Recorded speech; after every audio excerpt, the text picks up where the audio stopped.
तो आज का सवारी हमारा निकला हुआ है नेपाल का पर्सा ज़िला में स्थित भाटा मेला, जो कि बहुत ज़्यादा फेमस है। यहाँ पे लोग सावन के महीना में ज़्यादातर जाते हैं उनका दर्शन करने के लिए।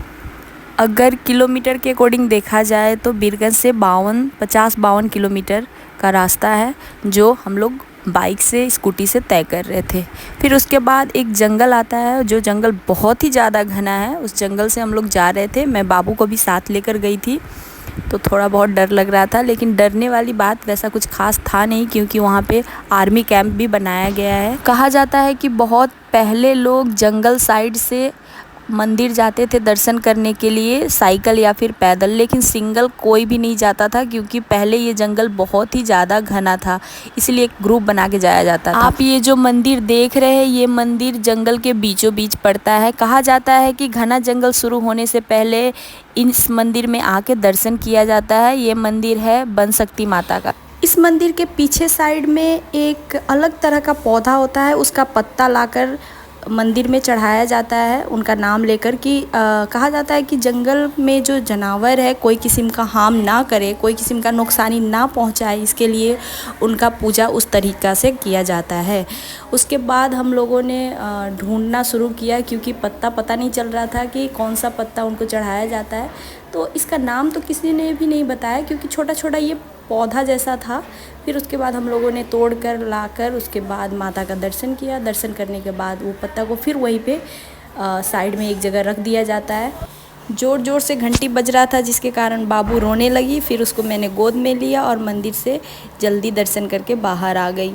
बाहर आने के बाद जो पत्ता था, उस पत्ता को फिर हम लोग लेकर वापस वहीं पे साइड में रख दिए, क्योंकि वहीं पे रखा जाता है। ये पूरा जंगल पूरा 8 किलोमीटर था, तो हम लोग उसके बाद फिर से अपना सवारी लिए और आगे निकल गए, क्योंकि जल्दी जंगल पार करके जाना था और फिर वापस भी आना था।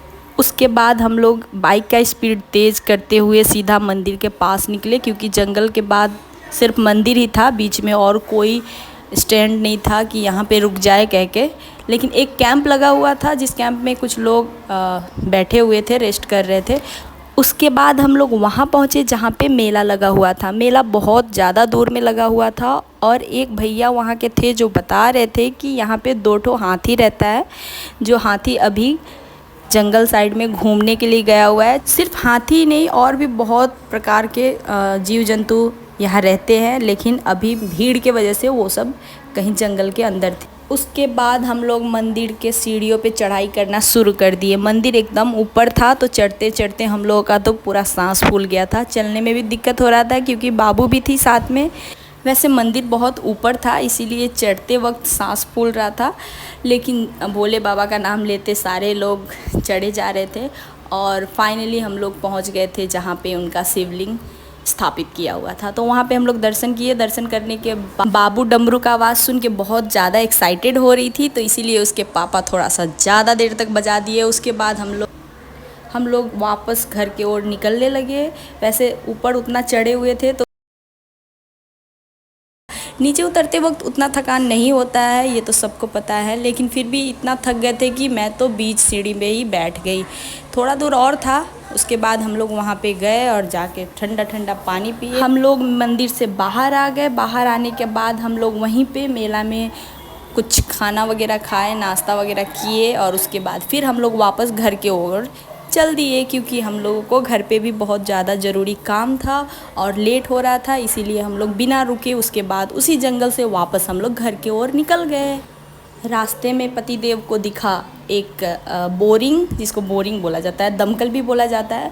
वहाँ पे वो अपना कौवा नहाई वाला काम किए, पानी पिए, और उसके बाद हम लोग फिर वापस घर की ओर निकल गए। Bye bye.